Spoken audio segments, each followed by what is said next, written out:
Hey there, welcome back to our channel. Today we are diving into the fascinating topic how elections can have a significant impact on the stock market. Elections are a wild card in the world of investing.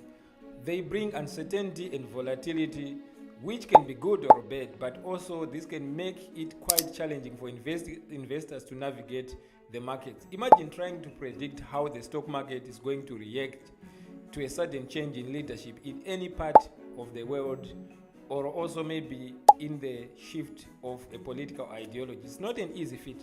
Why? Because there are a lot of moving variables. People can just wake up and freak out. There can be other unexpected things like geopolitical tension, in addition to the election results.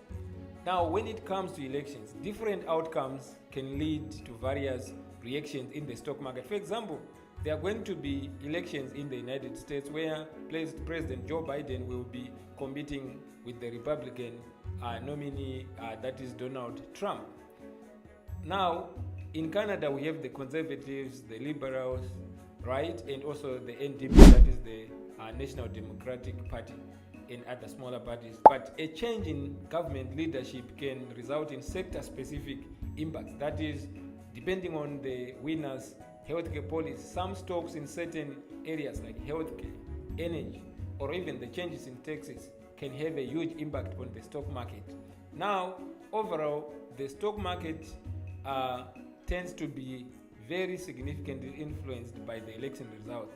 So now let's look at the historical data in the US as an example to highlight these realities based on the data. In 2016 presidential election, when President Trump unexpectedly won against the predictions and forecasts, it initially resulted in the drop in the market, particularly the futures market. But as investors processed the news, we saw the market pulling back and actually even going up to very high levels. However, it can be different depending on different circumstances. But for me to make a conclusion, I like to use past data. So I went into the data and I looked at the data for the US from 1928, when the S&P 500 index was actually started. It started, I think, in 1923, but the elections that happened between 1928 and 26, I can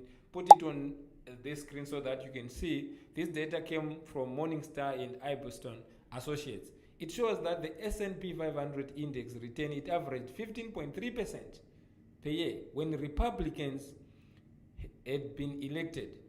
Now, as Democrats, elections also saw 7.5% return between 1928 and 26.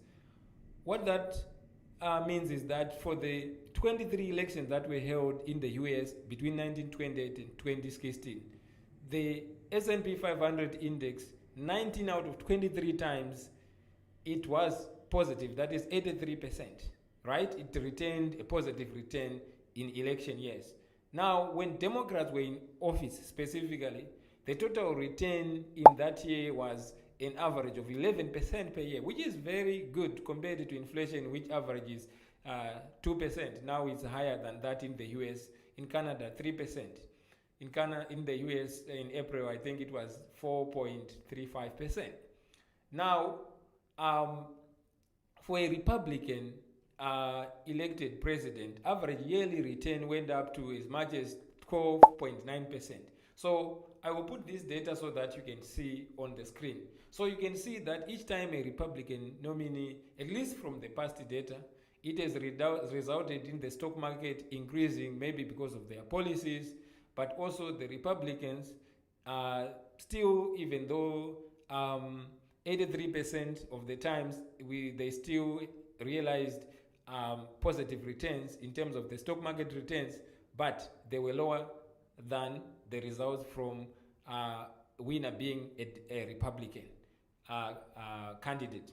Now, in summary, it is crucial for investors to stay informed and prepared for election-related market fluctuations. By understanding how elections can impact the stock market, you can make informed investment decisions and potentially seize opportunities during these turbulent times. For example, I am mostly focused on the long-term investment. So for me, if there's volatility, let's say the stock market drops 20-30%, right? Because maybe initially the winner was unexpected, right?